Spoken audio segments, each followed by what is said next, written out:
recorded.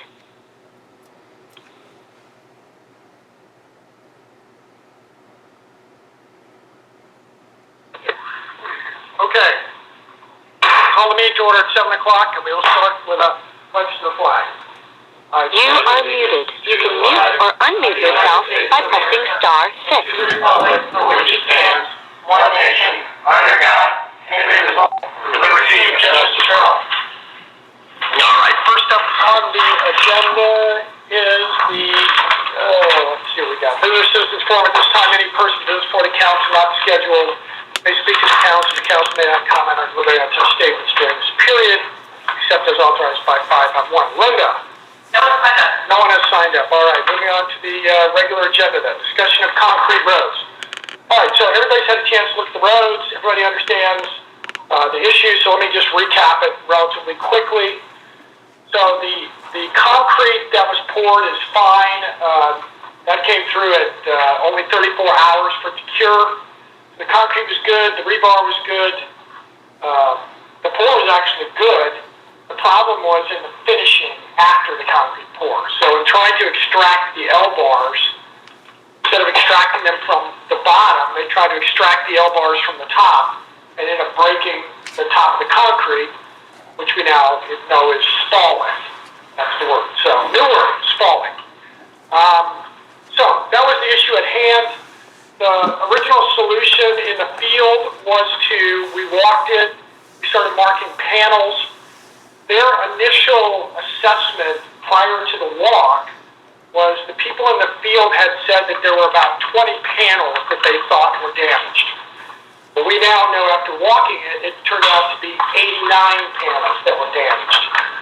So Ed Bell went back and recalculated the numbers, and they decided that it was not a good idea to try and remove all 89. So they've removed about 10. And in doing so, they realized that that just wasn't going to work for the other 79. It was going to take a long time to try and saw cut them all and not touch the other panel. The cost, so if you look at the numbers, obviously the city's not paying anything. There's no financial implication to us.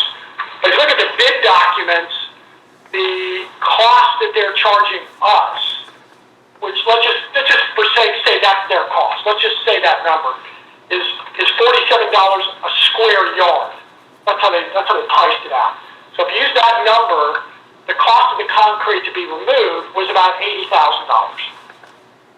So by the time you add in the cost of sawing it out and disposing of it, it was probably about $100,000 error to remove all of that concrete, roughly speaking. So they now, last night, they went back and what they did was they submitted a new proposal to Kimley Horn, which is the original thought that I had when we first looked at it, which is just to simply, because it's just the edge of the concrete that's been fouled, just saw cut the entire length of stone, the entire length, and just take out 4 to 6 inches. I think they're proposing 6 inches just to be on the safe side. And just saw cut 6 inches in a straight line all the way down the street. So, because we're not striping it, it doesn't matter where the center line is. You can put it 5 feet away, it doesn't matter. We don't drive down based on, it's going to fade into the concrete anyway. And it's not an expansion joint, it's a joint, it's a hard joint. So it's not like a piece of wood running down the middle of the road. So that's what they're going to do. They're proposing to hire a third party with expertise in drilling. Ed Bell does not want to do the process themselves, so they have submitted the qualifications of a company that specializes in doing the drilling. So what they would do is they would drill about 18 inches into the concrete and put in new rebar and epoxy it in. That would be the way to do it. Now, I brought up an issue with Brittany that, if you think about it, the L-bars are spaced at, let's say, 24 inches apart, and then they're folded over. So they don't want to extract those. They don't really want to try in the parts that they haven't touched yet. So when they saw those off, you have to put the new outside of that, because that other rebar is in the way. Because they're not, that L bar goes back 18 inches into the concrete. If they saw off 6 inches, the L bars are still in the concrete. They're not doing anything, but they're still there. So the issue that I brought up was, if the designs call for these L bars to be 24 inches apart, then if you're putting in dowels outside of those, then you're now 36 inches apart or 40 inches apart with that rebar. That's a much bigger gap. So you can't just put the same rebar back. That's an engineering issue, right? You understand? Because if the engineering design called for 24-inch separation, then something's got to give if you're now going to do a 48-inch separation. So I've got them looking at that to double check that. It might be simply that. Yeah, I mean, couldn't they, like, so they're 24, so if you go in the middle of one and then do outside one, then 24. You know, so it's just trying to figure out how to do that spacing. And it may be that all they end up doing is upsizing the rebar. So from number 4 to number 5. The engineers will have to sign off on that fix. Okay? But that is the fix that they're proposing. So what they would do is there are 10 panels they've cut up, 2 that have to go in stow cork because of the rebar issue, 1 that has the fracture, the cold joint where they stopped the pour and they waited too long for the next truck. So there's 13 panels that have to go no matter what. Those panels will be poured back again, but they'll stop 6 inches short to line up with all the others. So it'll be one continuous line going down the street, which will be just a hair off center. But in a 22-foot wide road, if the center line, the center joint basically is 6 inches over, that's about a little over 1% of the width. So it won't make a difference. That was what I originally proposed at the very first day of looking at it. Technically, so the engineers have approved that essentially as long as the city is okay with it. So they're okay with it now because they're having another company do it. Because when we did the walkthrough, they were really against doing, and that's because their company didn't feel that they could do it. Correct. So now because a different company is doing it, it's okay. Yeah, SL is used to highway construction, 10-inch, 12-inch concrete. Like you said, 6 inches is thin to them, and he just wasn't confident. Seems pretty scared about that 6-inch. Yeah, about saw cutting that in a straight line. So, and these guys are, I didn't print their specs, but we have I have that, I can give that to everybody. Basically, they're specialized in drilling and doing this exact thing, repairing concrete. That's what they specialize in. So basically the way it works is if we had a hard hell no on this, then we could hold this up. But the engineers have gone through it. They've recommended that we approve this remediation. So I think I'm fine with it. I'm going to tell them to proceed with the remediation like this. As long as the engineers are okay with it, then I think. What did they say about the timeline though? Did they say anything in the big picture?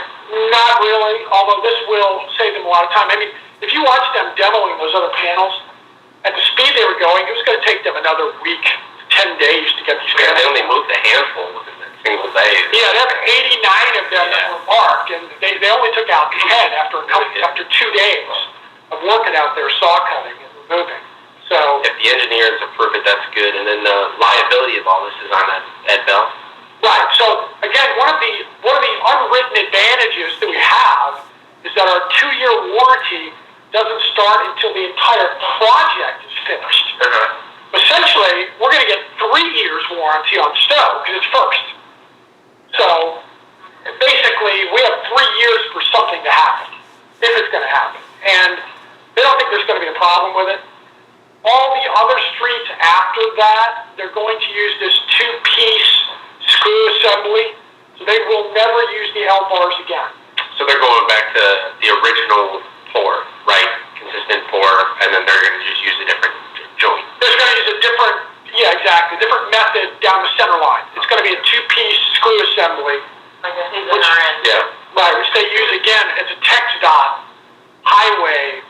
thing. You wouldn't normally see that on a residential street, but they're going to upgrade it. Also, the wooden forms are gone. They use metal forms. So they've already purchased new metal forms. So they're going to do it. It was just they fouled up in the post-pour, work, and they're going to make it right. And the nice thing is, they're not even going to try to salvage those other panels by trying to extract the rebar. They're just going to saw it all off. We're going to go from there. And it'll have no effect on the quality of the road. We actually prefer them, I think, to saw it, because then it's still a monolithic pour. If they go out and they read panel here, panel there, panel here, we've got 17 different panels, even though they're rebarred together, they're on 17, they're different pour gates, right? They're different ages, they're curing differently. It's much better. That's why the whole point you wanted the monolithic pour in the first place, was to have it be consistent. Right. So I like the idea of sawing better than panel removal. So that's the issue with that. They're moving ahead. So I did talk to Brittany about another issue, and I told them that they were not allowed to pour any of the new panels until we resolve another issue. And basically I made a diagram. It's hand-drawn, so don't laugh at me. Daryl comes out with a hand drawing. Now you got to draw a hand Yeah, I got a hand drawing. I've inspired him. I'm not a draftsman, but so one of my concerns is that when you look at the intersections, so the intersections have smooth radius. They're like 60-foot radius, and it's nice and smooth going around the corners. So what that means is when you get up to an intersection, you've got to go through the intersection, go around the corner, and pour that as part of the big pour.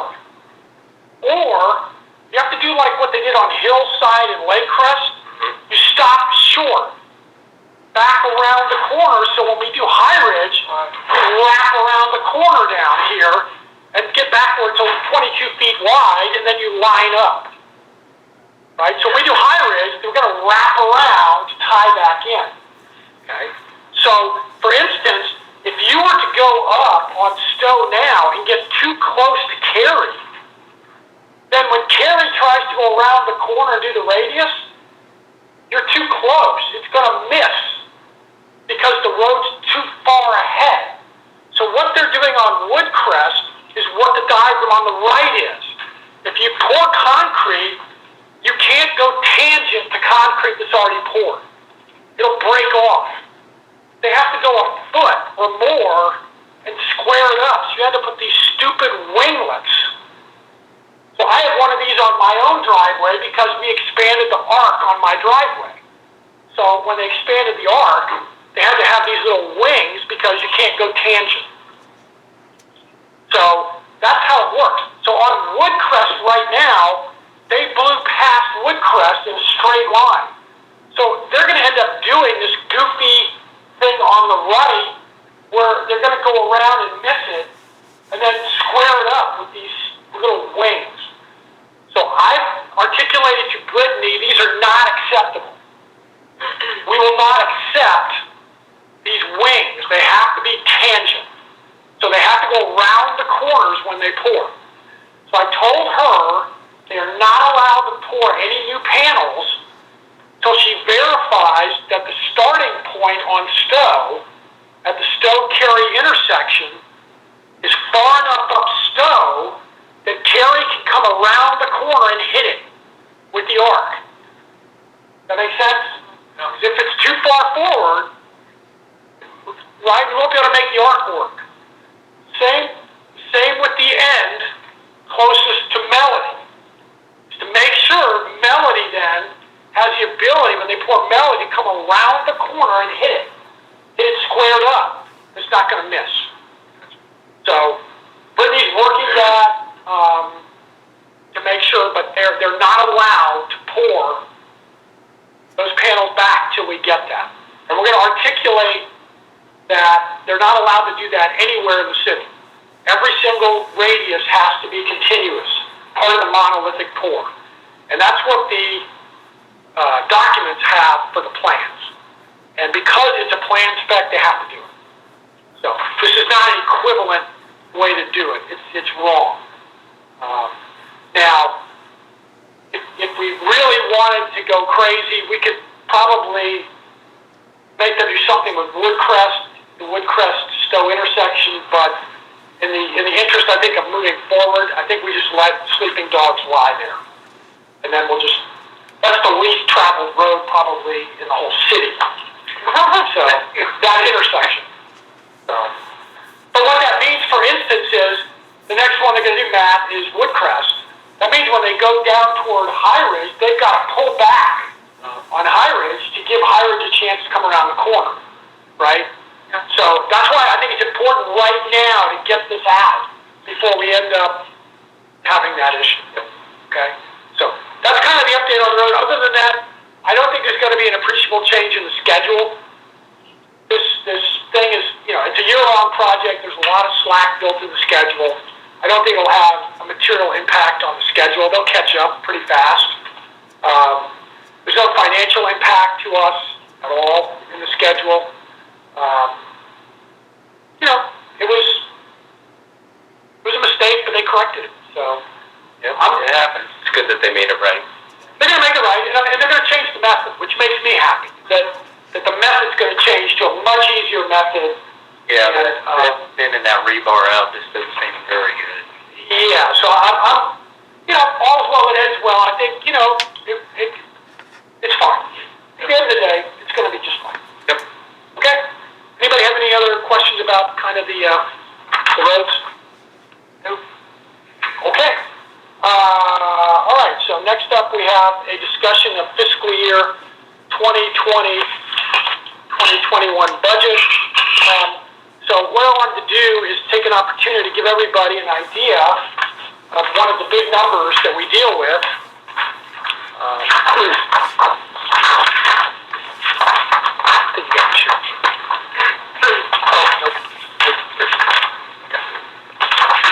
So what you're looking at is the DCAD numbers that we get weekly. So what this is this is how we have to figure out what our revenues are going to be for the taxes. So in order to set the tax rate, you have to kind of know what you're multiplying it against. So this is the certified value. So you reach a point at the end of July where the appraisal district has to certify the values. Once they reach 95% in the district, and basically that's like saying, okay, cities, this is your number to use. We're 95% of the values have been determined, so use this number.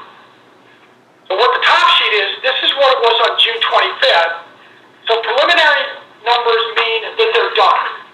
Those are numbers already agreed to, they're finished. So we had about $80 million in taxable value was done.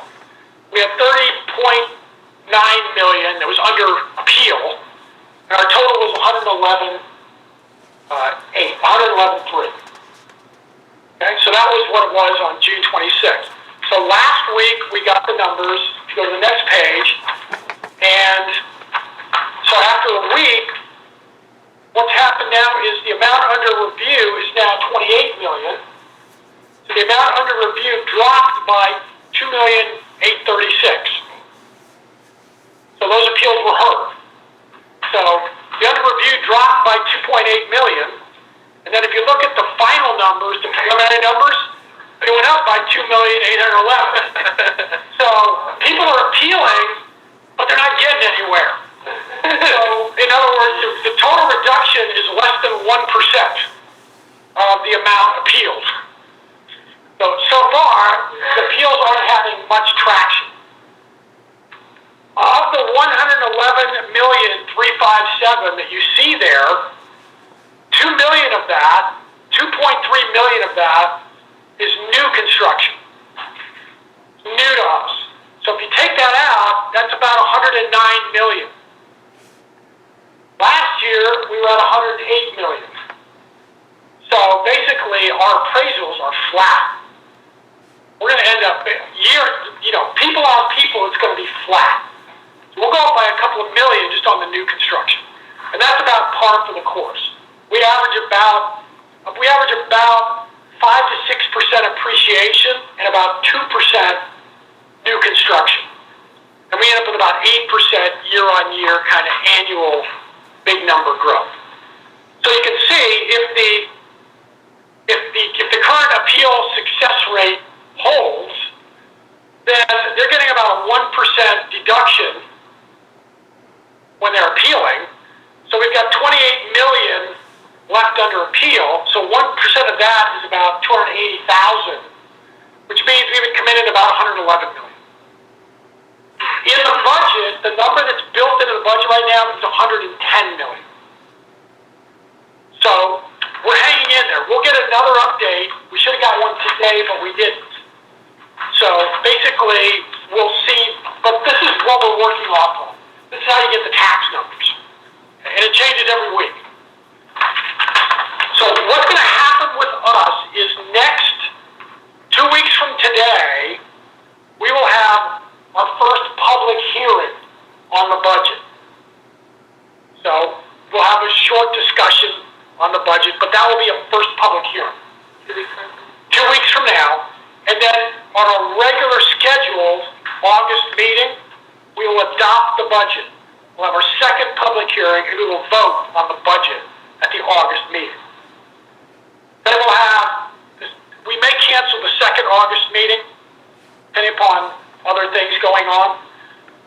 If we have it, it will be the first time that we will have a public hearing on the tax rate.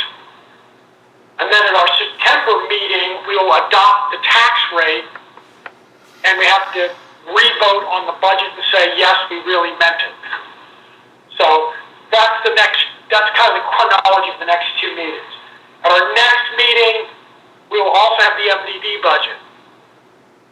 We'll look at that in 2 weeks, which should be pretty easy. And we'll basically give feedback to the MDD so we can adopt that when we adopt our budget at the August meeting. Okay?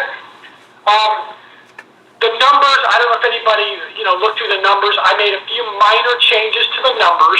Basically, I updated the numbers for July. You can see we got another building permit in. We're continuing to have a record year for us right now. The town is doing extremely well. We got our insurance check back from the theft that we had. That came in. We had a very nice check from COSER for our capital credits. It was almost $3,000 that they rebated back to us. So that was nice. On the expense side, the only changes I made, just to let everybody kind of know, was that I forgot.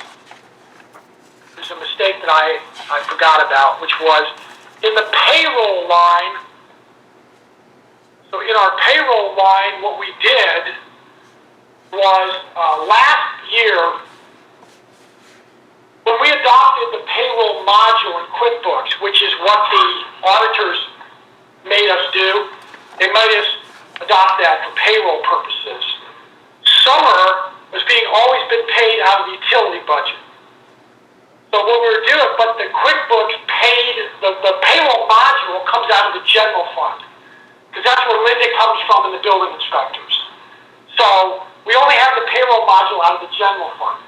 So what happened 2 years ago is we would pay Summer out of that module, and the utility fund would just send money over to cover her paycheck. They would transfer money to the general fund, and then basically general fund would pay her in the payroll module. However, one of the things that we did last year was that we made Summer, basically what we did was, instead of the utility fund sending that money over with each paycheck, we made it part of the admin fee, which the utility fund sends the general fund for the bookkeeping, the audit, we just roll it into that. So now her salary now gets rolled into that admin function. So the city pays her full salary, and then basically now chunks into that big reimbursement that they give out. So what that means, though, is, what I forgot is in this, for the city then, the payroll line has to include summer and Linda. So before, there was a number there like 71, which was just a placeholder for Linda. So we paid summer about 6. So that's why that number, I bumped that number up to 77. So if you were to look at last month to this month, that's why that number went up. And then there's a slight increase in the insurance and the payroll tax expense. Just to cover that. And that's why we're slightly off on the payroll tax expense. I forgot we were paying summer out of the general fund. Okay. Other than that, all the numbers are the same. Does anybody, Eric, I sent you the spreadsheets. Did you have any? Okay. They look pretty good to me, obviously. You know, I think we're going to have a record year. The thing that we will have to discuss with the MDD, there's several possibilities with the MDD, how they can help the city. One is to take over some individual lines, like town maintenance issues like Christmas lights or something. The other possibility is for the MDD to declare the roads, which is a public infrastructure, to declare the roads a project for them. And then for them, let's say, to just contribute $20,000 to the town in a lump sum to help offset some of the construction costs. So that's probably the easiest thing to do. And then that just goes in our bucket that we use to pay the bonds. Okay. So I think at some point when we get the MD's budget, we'll articulate kind of what we would like to do. The MD is sitting on over $20,000. They're sitting on $28,000 right now. So yeah, they can get some of that up. Yeah, so there's no reason for the MDD to be hoarding money. Rocky Point is doing fine. They're having a record year too. Sales tax is up over 50% for them, just like the city. All right. So any questions on the budget? Okay, so then like I say, next month we'll have a public hearing, our first public hearing, and we'll vote on it at the regular scheduled meeting. Next month or 2 weeks? Next month, at the regular scheduled meeting. Okay. All right, so I believe we have to do the budget, and there's the tax rates all to be done at a regular meeting. You can't schedule a Sunday at midnight meeting to pass your budget. It's got to be at a regular hearing. Public hearing in 2 weeks? Public hearing in 2 weeks. We can have as many of those as we want. I think you have to have one. Yeah. You have to have one public hearing, but we always have multiple. And the time frame is held still with the state, even with COVID going on, no change in what Right, the same, right, we have a schedule that we put out to coordinate all of these things, and we're rolling right on schedule with that. We always do our stuff a little early. So, you know, we already know the numbers, there's no reason for us to wait. I've got all the inputs from staff that we need. So, all of our department heads have reported in. Okay, is there anything else? All right, then what we will do then is we will then recess into executive session in accordance with Texas Government Code 50101. Town recess executive session to discuss the following. Texas Government Code consultation of the town attorney, a matter which is the duty of the attorney of the government body under rules of professional conduct. State Bar of Texas clearly conflicts this chapter to receive legal advice regarding development agreements, development zoning standards. 551.072, the code, witness numbers about real property regarding Sandhill Ventures, Sanctuary at Sunset Cove, and 551.087, Texas Government Code with economic development negotiation regarding Sandhill Ventures and Sanctuary at Sunset Cove. So we are into an executive session at 7:29.